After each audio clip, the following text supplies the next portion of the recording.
আসসালামু আলাইকুম। প্রতি বছর এসএসসি পরীক্ষা অসংখ্য ছাত্রছাত্রী গণিতে অকৃতকার্য বা ফেল হয়ে থাকে।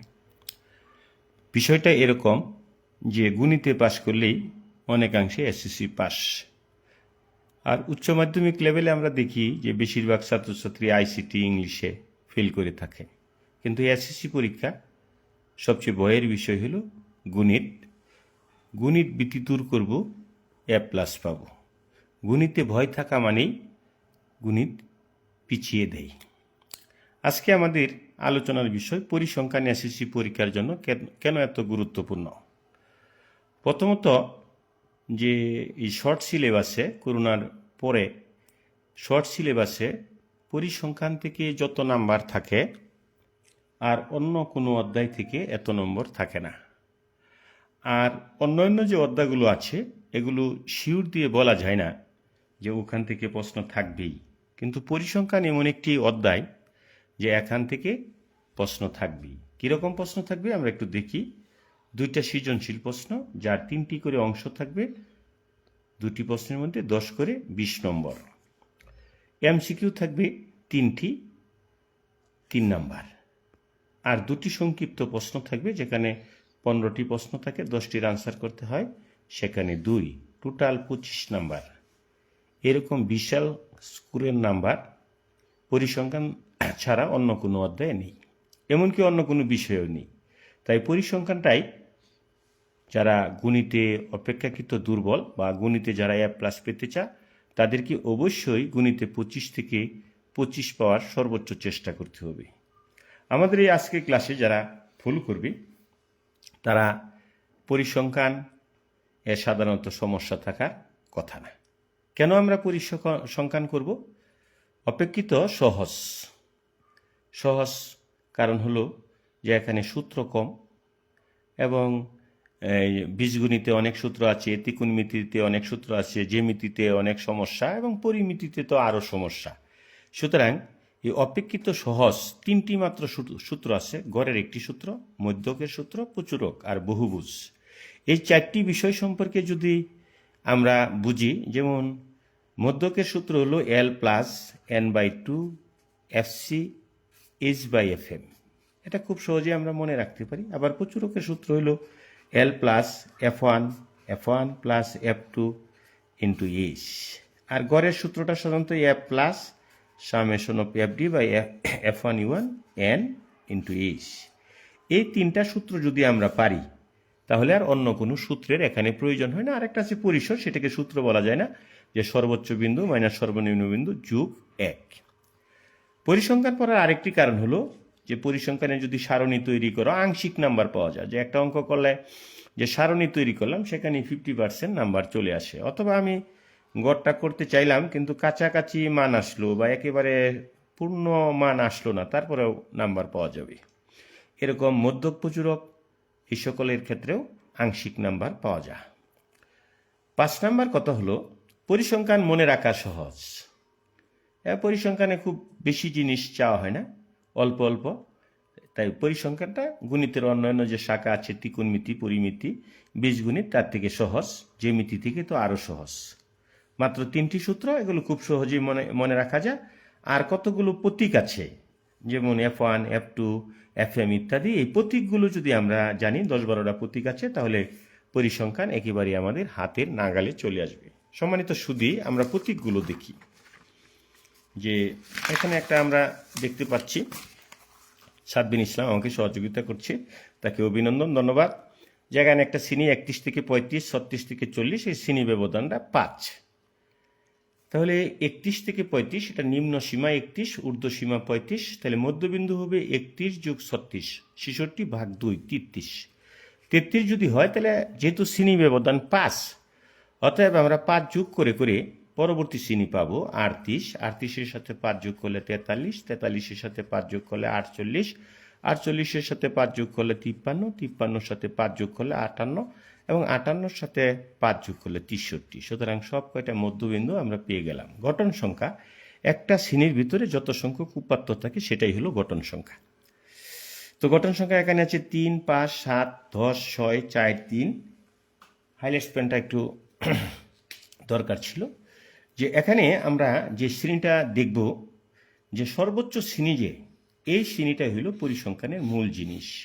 যদি এইটা আমি বুঝতে পারি তাহলে আমার পরিসংখ্যান আরও সহজ হয়ে যায়। এখানে সর্বোচ্চ গঠন সংখ্যা 10, তাহলে বিচ্যুতিটা সহজে মনে রাখার জন্য সর্বোচ্চ সংখ্যা সোজাসুজি 0 হবে, তার উপরে -1, -2, -3, আর এর নিচে যেগুলো আছে সেটা +1, +2, +3 ইত্যাদি। এরপর এই দুইটা আমরা গুণ দিব, -3 3 9, 10, 7, 0, +6, প্লাস না দিলে হয় 8, +9। এখন আমরা এই প্রতীকগুলো দেখব যে প্রতীকগুলো কোন প্রতীকগুলো কি। যেমন এইচ হলো শ্রেণী ব্যবধান, তাহলে 31 থেকে 35, 31, 32, 33, 34, 35, তাহলে শ্রেণী ব্যবধান হলো 5। আর F1 হলো সর্বোচ্চ গঠন সংখ্যা মাইনাস তার আগের গঠন সংখ্যা, অর্থাৎ 10 - 7 মানে 3। আর F2 কোনটা? F2টা হবে সর্বোচ্চ গঠন সংখ্যা মাইনাস তার পরের গঠন সংখ্যা 4। FM কোনটা? FM হলো সর্বোচ্চ শ্রেণীর গঠন সংখ্যা, অর্থাৎ 10। আর FC কোনটা? FC হলো যোজিত গঠন সংখ্যা, সর্বোচ্চ শ্রেণীর আগে যত কয়টা শ্রেণী আছে তার যোগফল, তাহলে 3 + 5 + 7, 7 × 5 = 12, 12 আর 3 15, সুতরাং FC 15। আর N টোটাল এখানে N আছে, সর্বমোট গঠন সংখ্যা 3 আর 5 8, 8 আর 7 15, 15 আর 10 25, 25 আর 6 31, 31 আর 4 35, 35 আর 3 38, সুতরাং টোটাল N = 38, অর্থাৎ টোটাল উপাত্তের সংখ্যা এখানে 38। এই বিষয়টা অনেকেই ভুল করে, এ এর মানটা আর এল এর মানটার ক্ষেত্রে যায় সাধারণ ছাত্রছাত্রী যারা, তাদের প্রায়ই এই এ এবং এল এর মানটা ভুল হয়ে যায়। মনে রাখতে হবে এ হলো সর্বোচ্চ শ্রেণীর মধ্যবিন্দু, এটা কোনো শ্রেণীর নিম্ন সীমাও না ঊর্ধ্ব সীমাও না, শ্রেণীর মধ্যবিন্দু, তাহলে সর্বোচ্চ শ্রেণীর মধ্যবিন্দু 48। আর এল হলো সর্বোচ্চ শ্রেণীর নিম্ন সীমা 46। আর মধ্যমান হলো যে কোনো শ্রেণীর, যেমন 51 + 55, তাহলে 106, 106কে যদি আমরা 2 দিয়ে ভাগ দিই তাহলে 53 হবে। তাহলে মধ্যমানটা হলো নিম্ন সীমা যোগ ঊর্ধ্ব সীমা ভাগ 2। নিম্ন সীমা কোনটা? শ্রেণীটা শুরু হয়েছে যে সংখ্যাটা দিয়ে, সেটা নিম্ন সীমা। আর ঊর্ধ্ব সীমাটা হলো শ্রেণীর শেষ যে সংখ্যাটা, সেটা ঊর্ধ্ব সীমা। আর গঠন সংখ্যা হলো একটি শ্রেণীতে যতটি উপাত্ত আছে সেটাই হলো গঠন সংখ্যা। আর পরিসর হলো সর্বোচ্চ বিন্দু, যেমন এখানে সর্বোচ্চ বিন্দু 65 মাইনাস সর্বনিম্ন বিন্দু যোগ 1, এটা হলো পরিসর। আমি আবার বলছি, পরিসর হলো সর্বোচ্চ বিন্দু মাইনাস সর্বনিম্ন বিন্দু যোগ 1। আমরা পরবর্তী আলোচনা যাচ্ছি যে এখন আমরা প্রচুরক কেন্দ্রীয় প্রবণতার পরিমাপক 3টি, এই 3টির ভিতরে একটি হলো প্রচুরক মধ্যক গড়। তাহলে প্রচুরকের সূত্রটা কি? L + F1 + F2 × H। তাহলে L হলো নিম্ন সীমা, আমরা নিম্ন সীমাটা ওই জায়গা বের করেছি, একটু দেখাচ্ছি যে L হলো নিম্ন সীমা 46, Lটা হলো 46, তাহলে 46। আর F1 এর মান কত? 3, F2 এর মান 4, শ্রেণী ব্যবধান 5। তাহলে আমরা লিখব 46 যোগ 3 × 5 = 15, নিচে হলো 7, 3 × 5 = 15, নিচে 7। তাহলে 15কে যদি 7 দিয়ে ভাগ দিই, তাহলে 15কে 7 দিয়ে ভাগ দিলে 2.something হবে। আমরা সেই মানটা বসাবো, 15/2 7.5। এর সাথে যদি আমরা 46 যোগ করি তাহলে কত আসবে? 53.5। অর্থাৎ এটার প্রচুরকটা হবে এটা। আর মধ্যক হবে L + N/2 minus FC H by FM. তাহলে এল এর মান 46, এন এর মান 38/2 এবং এফসির মান হলো এখানে 15, এস এর মান 5, এফএম এর মান 10। সুতরাং 46 যোগ 38কে 2 দিয়ে ভাগ দিলে 19 মাইনাস 15 5/10। এখন যদি আমরা ব্র্যাকেটের কাজটা আগে করি, 19 থেকে 15 চলে গেলে থাকবে 4 ইন্টু 5/10। এখানে ব্র্যাকেট ব্যবহার করতে হবে। তাহলে 46 প্লাস 4×5 20/10, এটা দিয়ে ভাগ করে দিলে 2, তাহলে 46 যোগ 2 সমান 48। সুতরাং মধ্যকটা 48। আমরা এবার গড়টা বের করব। গড় বের করব। গড়টা আমরা এই জায়গা থেকে বের করছি। গড় হলো F plus summation of F D, এটা অনেকে F1 লেখে, ইন্টু এইচ। তাহলে এর মান এখানে অনুমিত গড়, এর হলো অনুমিত গড় 48 plus summation of F D. এখানে আমরা 3 ধরনের সংখ্যা দেখছি, যে একটা মাইনাস, একটা 0 আর প্লাস। সুতরাং মাইনাসগুলো একসাথে যোগ করি।